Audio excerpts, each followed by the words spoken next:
Abra a Bíblia em Isaías 46, em verso 10. Que anuncia o fim desde o princípio, desde a antiguidade as coisas que ainda não sucederam. Observa que o Senhor, ele está dizendo, ele anuncia o fim das coisas no início delas, ou no princípio delas.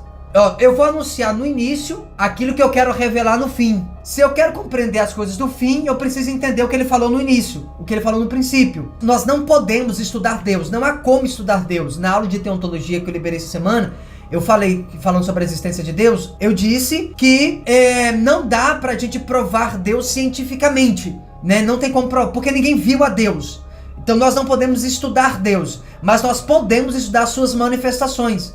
Nós podemos estudar as suas características. Nós podemos estudar as manifestações de Deus através de seus feitos, através das coisas criadas. Então observa, ainda no verso 10 ele diz, o meu conselho será firme. Esse conselho que ele está falando aqui são as leis que ele pré-estabeleceu. E isso vai ser muito importante para umas aulas daqui à frente, para você entender sobre esse conselho que ele está falando, que são as obras prescritas dele. O que precisamos entender? Para sabermos como que é o fim, precisamos nos atentar ao início. Nós vamos estudar, a priori, né, os 4 capítulos de Gênesis, porque o resumo de toda a história da humanidade está contida nesses 4 capítulos primeiros. Então, se eu quero compreender a Bíblia no âmbito geral, se eu quero compreender a Bíblia, entender ela num contexto, no nível de revelação mais profunda, eu preciso compreender esses 4 capítulos de Gênesis, senão eu vou ficar perdido nas profecias do resto do livro. Nós vamos voltar e vamos ler Gênesis 1, verso 1. No princípio, criou Deus os céus e a terra. Ponto. Quando nós lemos esse texto, no princípio criou Deus os céus e a terra, qual é a ideia que a gente tem de cara? Que no início, Deus criou os céus e a terra, sim ou não? E quando a gente faz uma leitura superficial e sem consultar o restante da Bíblia, a ideia que a gente tem aqui é pensar nessa ideia de princípio como sendo o início. Só que, nesse momento aqui, nesse momento de Gênesis 1, verso 1, no princípio criou Deus os céus e a terra, a contagem de tempo, a contagem de dias cronológicos, de 24 horas, manhã e tarde, não existem, porque a contagem do tempo só veio a partir do 4º dia da criação, ou seja, na criação dos grandes luminares, do Sol e da Lua, que foi no 4º dia da criação. Então já marca aí, ó, no princípio, marca na sua Bíblia no princípio. Eu não sei se na Bíblia de vocês, esse no tá em letra, se for uma Bíblia boa, vai estar em caixa alta o no vai estar em maiúsculo. Ok, é importante a gente fazer essa observação, porque esse no princípio não está falando do tempo em que foi criado, está falando de um lugar onde foi criado. Ou seja, o no princípio não está demarcando o tempo. Esse no princípio não é uma contagem cronológica. Esse no princípio está falando de um lugar. O no princípio é um local. Esse no princípio está falando de um lugar em que tudo foi criado. Tem um microfone chiando, será qual que é? Será que é o meu? Deu pra pegar a ideia do que eu tô querendo mostrar pros irmãos? Tá ouvindo? Ah, agora foi. No princípio não está falando de tempo, está falando de um lugar. E nós vamos ver isso na Bíblia agora. Apocalipse 3,14. E ao anjo da igreja que está em Laodiceia, ou a igreja de Laodiceia, escreve: isto diz o amém. Esse amém é o próprio Cristo. Tudo que vamos falar aqui agora está falando de Jesus.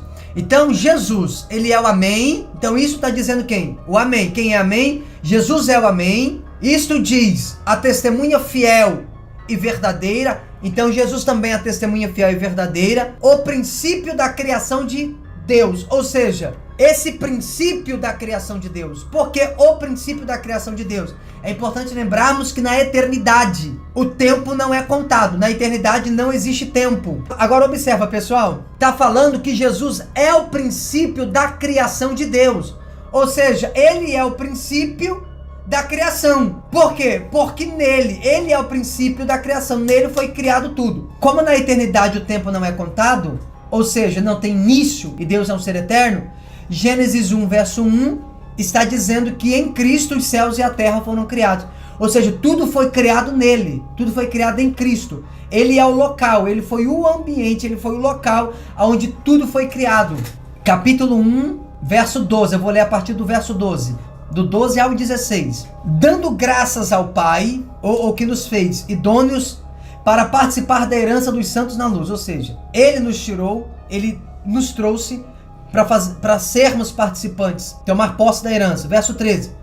O qual nos tirou da potestade das trevas e nos transportou para o reino do Filho do seu amor, em quem temos a redenção pelo seu sangue, a saber, a remissão dos pecados. Verso 15. O qual é a imagem do Deus invisível. Esse é a imagem do Deus invisível, vai ser muito importante para nós nas aulas a seguir.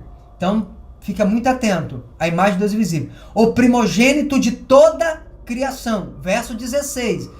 Aqui que nos importa. Porque nele foram criadas todas as coisas que há nos céus e na terra, visíveis e invisíveis. Sejam tronos, sejam dominações, sejam principados, sejam potestades, tudo foi criado por ele e para ele. Marca aí, porque nele, marcam nele. Ou seja, nele foi criado tudo que há no céu e na terra, coisas visíveis e invisíveis, tronos, dominações, potestades, principados, tudo isso foi criado nele. Mas também não só nele, foi criado por ele e para ele. Tá dando para pegar aí, crente? Vamos ler Atos 17, verso 28. Porque nele vivemos e nos movemos e existimos, como também alguns dos vossos poetas disseram, pois somos também sua geração. Observa, nele vivemos, nele nos movemos e também nele existimos. Você vive? Vivo. Então você vive dentro dele, você vive nele. Você se move? Eu me movo. Então você move dentro dele. Você existe? Eu existo. Então você existe dentro de Deus. Não sei se esse nível de revelação é capaz de você conseguir entender. O que a Bíblia está dizendo é que tudo foi criado dentro dele. Ele é o no princípio. E no princípio criou Deus todas as coisas. No princípio, em Cristo, foi criado tudo. Deus é maior do que tudo. Deus é maior do que tudo. Então, se Deus criou alguma coisa em algum lugar que já existia, independente de Deus ou fora de Deus, sem ser criado por ele, por exemplo, Deus vai criar as coisas em um lugar que não foi criado por ele. O que isso significa? Isso significa dizer que esse lugar já existia antes de Deus. E nada pode existir antes de Deus. Por que não? A ideia é simples. Se alguma coisa existe antes de Deus, logo em tempo essa coisa é maior do que Deus. Mas nós sabemos que Deus é maior do que todas as coisas. Mas se Deus criou alguma coisa em algum lugar fora dele, em algum lugar que existia fora de Deus, significa que essa coisa, esse lugar existe antes de Deus. E nada existe antes dele. Então, todas as coisas para serem criadas, não tem outro lugar para serem criadas a não ser nele. Tá dando para entender? Entenda uma coisa, pessoal. É impossível aplicar o princípio enquanto tempo, enquanto início para Deus. Porque quando é que Deus tem início? Quando é que Deus tem princípio? Se tratando de tempo. Ele não tem. A própria Bíblia vai dizer que ele não tem. Ele é de eternidade a eternidade. Então não dá para... Deus, Cristo, ele não tem início. A própria Bíblia diz que ele não tem nem princípio nem fim de dias. Hebreus fala sobre isso.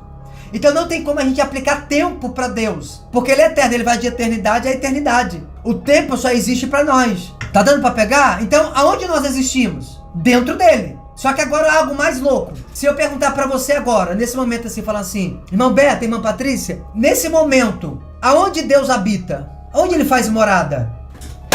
Dentro de você, dentro de mim, dentro dele. Agora olha que louco.